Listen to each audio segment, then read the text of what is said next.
Good morning one second class. मैंने पिछले video में आपको बताया था प्रोजेक्ट के बारे में। नेक्स्ट प्रोजेक्ट आपका जो बता रहा था मैं, हेल्थ एंड न्यूट्रिशंस।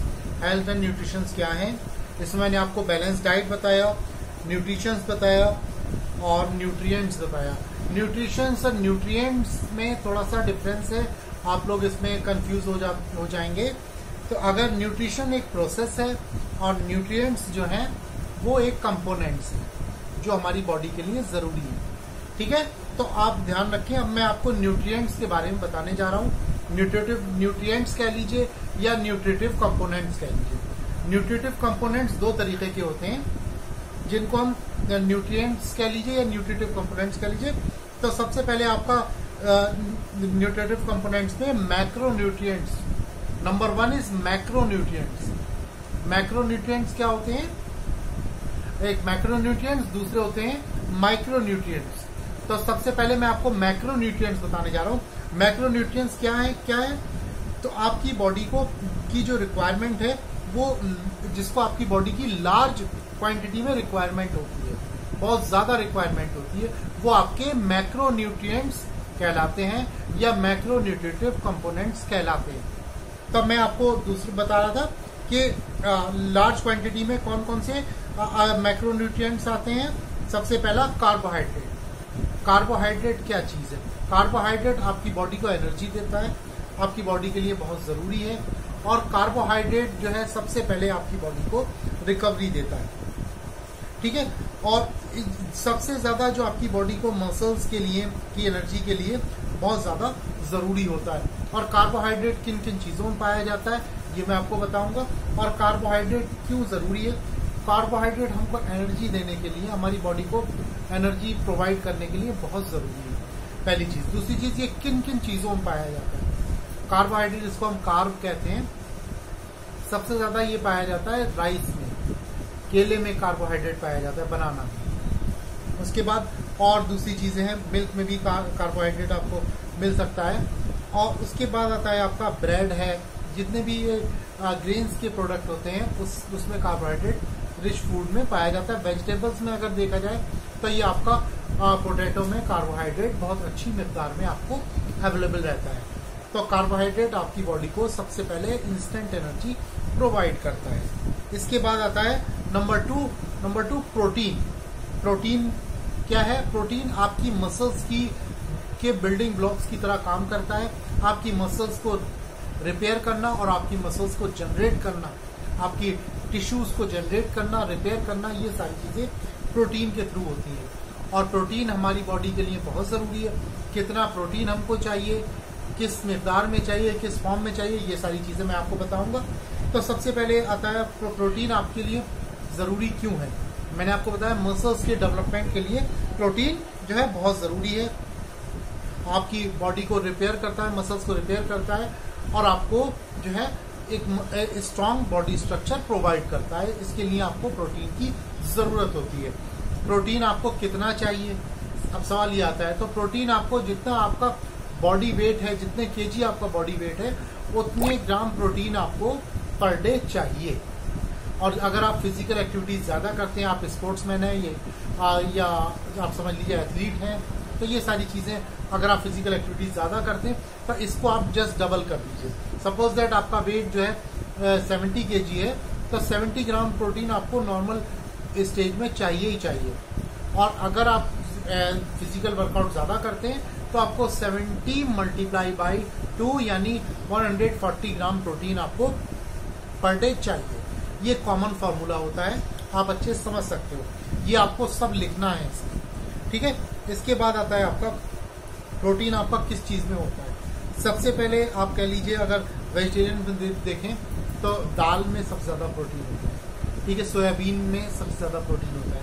इसके बाद अगर नॉनवेज पे देखें तो एग में प्रोटीन होता है, फिश में प्रोटीन होता है और चिकन में प्रोटीन होता है। ये सारी प्रोटीन आपको इसमें अवेलेबल रहते हैं, ठीक है। तो ये प्रोटीन का सोर्स मैंने आपको बताया। इससे पहले कार्बोहाइड्रेट की रिक्वायरमेंट बताई और उसका सोर्स बताया। प्रोटीन कितना चाहिए ये मैंने आपको बताया। इसके बाद आता है फैट। फैट जो है वो दो तरीके का होता है, एक एलडीएल और एक एचडीएल। एलडीएल माने लो डेंसिटी लिपोप्रोटीन और एक कहलाता है आपका HDL हाई डेंसिटी लिपोप्रोटीन। तो ये आपका फैट दो तरीके का होता है और दोनों ही फैट आपके लिए बहुत ज़रूरी है। इनका रेशियो जो HDL होता है यानी हाई डेंसिटी लिपोप्रोटीन, वो फैट हमारे लिए बहुत ज़रूरी होता है, बहुत अच्छा होता है। और जो हमारा LDL होता है लो डेंसिटी लिपोप्रोटीन, वो हमारी बॉडी के लिए ज़रूरत तो होती है, मगर वो एक्स्ट्रा जब हो जाता है तो हमारी बॉडी जो है ओवरवेट हो जाती है। जितने भी डेयरी प्रोडक्ट होते हैं उन सब में LDL होता है। जैसे डेयरी प्रोडक्ट्स मीन्स आपको मिल्क ले लीजिए, घी है आपका, ये सारी चीज़ों में आपको जो मिले वो बटर है, इन सब में आपको LDL मिलेगा, लो डेंसिटी लिपोप्रोटीन। और आपको HDL किसमें मिलेगा, जिसको हम ओमेगा 3 कहते हैं। HDL आपको मिलेगा हमेशा जैतून के तेल में, ठीक है। जैतून के तेल में HDL होता है हाई डेंसिटी लिपोप्रोटीन, जो आपके लिए बहुत ज़रूरी होता है, बहुत अच्छा होता है। उसको आप जितना लें उतना ही आपके लिए फायदेमंद होता है। आपने ऑलिव ऑयल यानी जैतून का तेल आपने यूज़ करेंगे या यूज़ करते होंगे, तो वो आपके लिए बहुत ज़्यादा सपोर्टिव होता है, बहुत कॉस्टली होता है, इसलिए आपके लिए बहुत ज़रूरी है।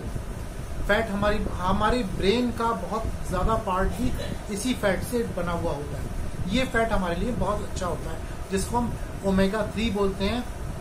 और ये जो है अगर नॉनवेज में देखें तो ओमेगा, एक सैल्मन ओमेगा फिश होती है, उसमें ये वो सबसे ज़्यादा मिकदार में, सबसे ज़्यादा क्वांटिटी में पाया जाता है। तो इसकी टैबलेट्स भी आती हैं। लेकिन आप अगर ऑलिव ऑयल लेते हैं तो ये आपको ये फैट बहुत ज़रूरी होता है। अब आप ये देखें कि इसका रेशियो कितना होना चाहिए।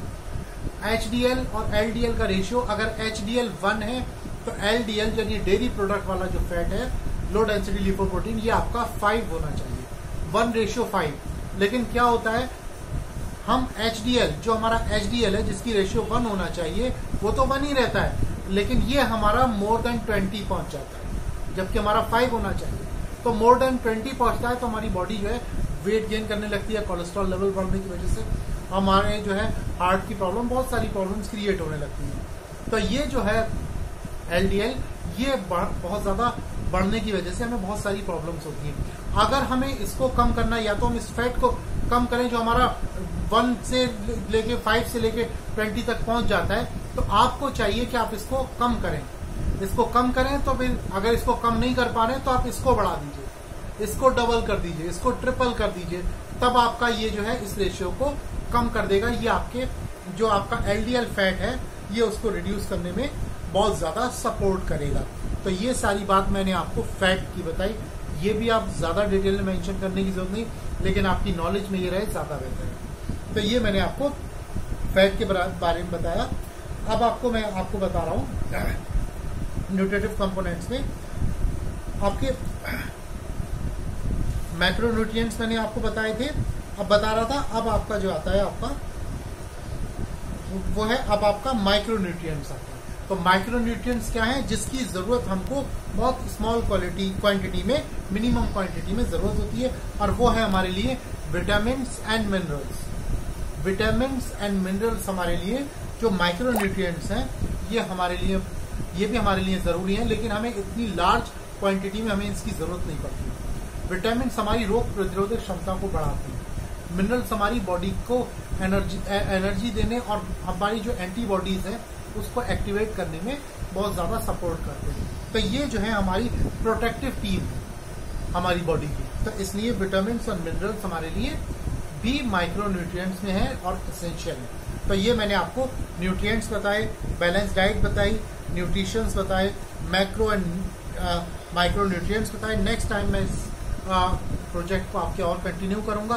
फिलहाल आप इसको ध्यान में रखें और इसके नोट्स तैयार करके रखें, ताकि इसका राइटअप आप तैयार कर सकें, प्रोजेक्ट तैयार कर सकें। ध्यान रखिएगा। आज की आपकी वर्क एजुकेशन क्लास में फिलहाल इतना ही। बाकी कोई क्वेरीज हो तो आप मुझसे कंफर्म कर सकते हो। पंच शीट पर आपको अपना ये प्रोजेक्ट वर्क एजुकेशन का तैयार करना है। Thank you and have a nice day. Stay safe in your